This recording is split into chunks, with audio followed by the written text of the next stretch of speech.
اوه پلیس اینجوری پرسید این که ایپاد نداره دیوونه است دختره حتما. آها خنگ زن خنگ توه با من نیستش. نه با من کنم یا حسین دعوا شده یا خود چقدر دعوای زیادیه بود کرم بشون. سلام علیکم. چطورین؟ آی دستم چطورین؟ خوبین؟ امیدوارم کارتون خوب باشه. من دستم خیلی کار کشیدم، همین سری رنگکاری اونا انجام دادم، کمد رنگ کردم، بعدم نشون میدم. همش دارم این روزایی می‌نویسم. خیلی از دستم کار کشیدم و دیشب فکر کنم زیرم مونده دیگه. ببین آخرشه، من که میگم دیگه عمر به این دست باقی نیست. خدا شکر بعض وقتی که ترافیکه. امروز میخوام در مورد این صحبت کنم باهاتون که بذار اینجوری بگم حرفای منو از زبون کسی بشنوید که نمیخواد بهتون دوره‌ای تو صفحش بفروشه، نمیخواد بهتون رویا بفروشه، نمیخواد بهتون راز چگونه پولدار شدن بفروشه. هیچی نداره واسه فروختن. پس حرفاشو میتونید گوش کنید و احساس نکنید که خب اوکی اجازه میخواد.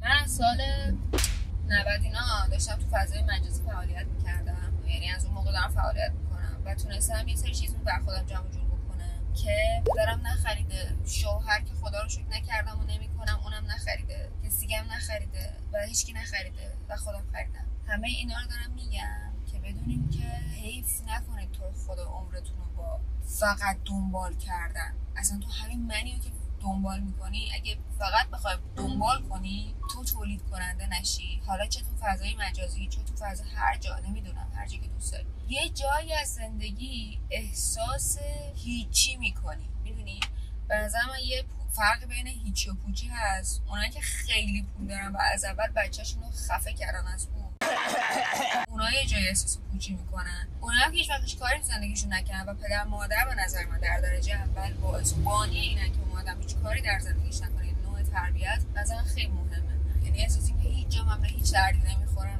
میکنه، در صورتی که تک تک آدمایی که شما میبینین مطمئنا در یک زمینه استعداد دارن. حتی تو میتونی یک خانه‌دار خفن باشی. من منظورم این نیستش که حتما مثلا بیا بیرون فلان کن، نه، منظورم اینه که یک کار رو انجام بدی که به تو احساس ارزشمند بودن بده و همچنین برات بتونه پول و ارمغان بیاره. ببین یه زن خانه‌دار واقعا باید حقوق خوبی بگیره، این دلیل نمیگیره، یعنی یه تعریفی نداره که آقا زن خانه‌دار باید حقوق مثلا فلان تومن باید حقوق تعریف کنه و اون فلان تومن تعریف کنه، چون خیلی داره زحمت میشه. بنده خدا مثلا تایپم خانه‌داری نیست، اوکی ببین من بیرون بودن، ولی یک کسی که تایپش خانه‌داری چه عیبی؟ ولی یک کسی که شخصیتش هرا حالا دوست داشتین راجع به الهه ها بریم میخونیم، الهه های یونان، یکی مثلا آتنا، یکی آفرودیته، یکی هرا، ولی البته میشه همه اینا رو هی تقویت کرد، یک فرم مرتب متعادلی ازش در آورد، ولی همون باز درد متعادل شدن هم یه درد دیگه ای که دوباره روی شونه آدم گذاشته میشه. اوکی میخوام بگم که هر کسی که میبینی، من شخصا خیلی زندگی معمولی دارم، یعنی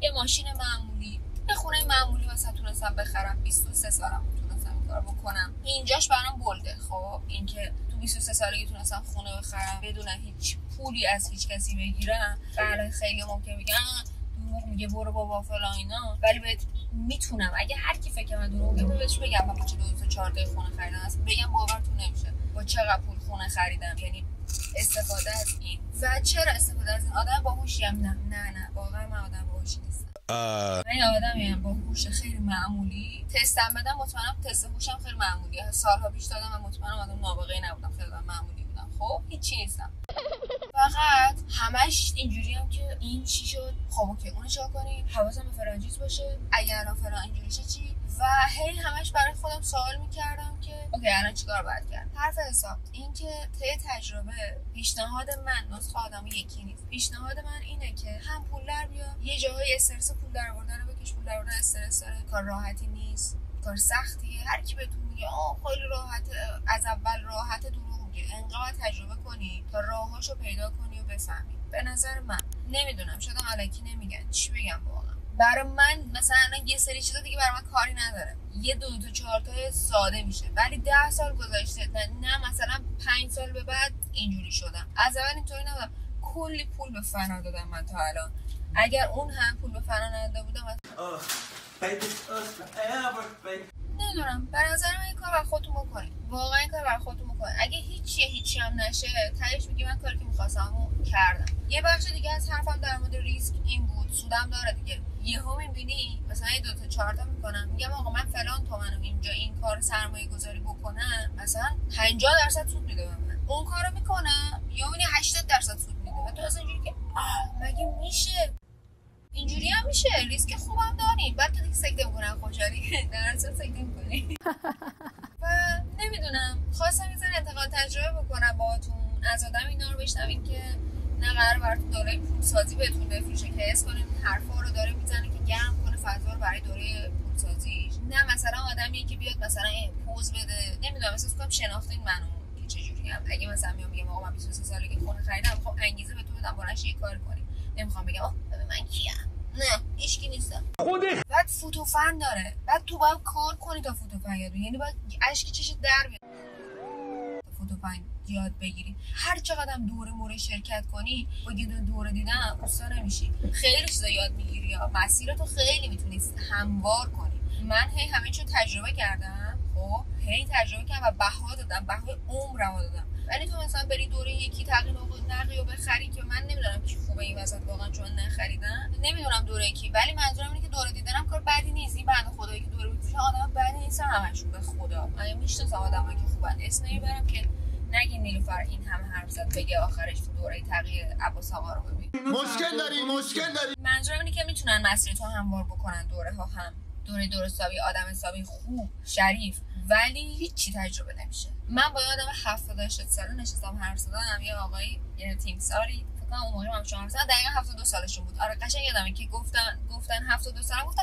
تاریخ تولد من چه ربطی داره؟ بخاطر خوب سنشون رو یادم مونده. انقدری که من از اون چیز زیاد گرفتم، نیم ساعت با هم حرف زدیم. انقدر من از این آدم چیز زیاد گرفتم که اصلا نمیدونم چجوری بهتون بگم. مثلا طرف واردات کفش و فلان از چیز انجام میداد، کفش چرمه درست حسابی از میگم تایلند، چرا میگم تایلند، از ایتالیا انجام میداد. بعد بهش گفت آب باریکه. این تیم زرکرز خیلی پول داره، خب بی‌نهایت پول داره و آب باریکش بود. ببین یعنی من تو اون مکالمه با اون آدم مفهوم آب باریکه برام عوض شد. مثلا اینجوری دیدم که آقا یار کانادا خونه داره، نمیدونم تو تهران خونه 10 واحدی داره چند تا، یه عالمه رو وقف کرده. تو کجا؟ تو چه منطقه‌هایی؟ شمال تهرانم دیگه. یه جایی رسید که این چیزی که از نظر تو خیلی واو برام آب باریکه است، پس ذهنیت عوض میشه اینجا. خب من مثلا تغییر ذهنیت از این آدم یاد گرفتم، از تجربه زیستن این بنده خدا یاد گرفتم. حالا هر چی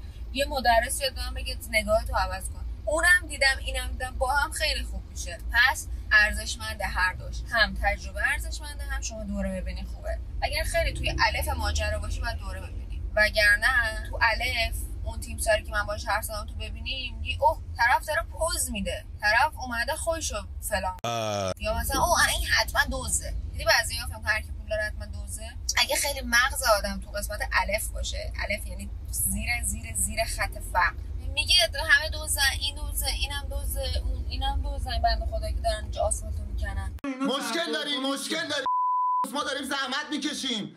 اونا که اصلا فکر مخاطب من نخواهم، واقعا دیوونم میکنن چون آدم روی ذهنیتش اول با طرف کار کنه که یکیش اینه که آقا یاد بگیر، ببین، خوشت بیاد، لذت ببر از مال بقیه و بذار بقیه هم چیه، بذار بر تو هم مال بیاد.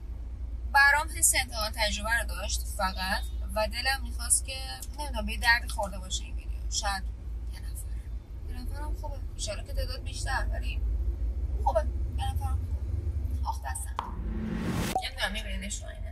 ندیدیش؟ وای دیدیش؟ ندیدیش؟ چه دختری بود، چه دختر زیبای مؤمن زنی بود. اون جلو جا پارک هست وایسا هست. اوه خیلی خوشحال باشم. اوه یس خیلی تو زن خوشبختی هست. اما این دونه دوست دارم یه آهنگ اون خونده، بیا بریم بالاتر از بالاتر. این آقای من اینجوری نگاه میکنه. برو پیاده برو نیلوفر خانوم، آینه رو ببین، نیم ساعت دیگه بیا عقب، آینه رو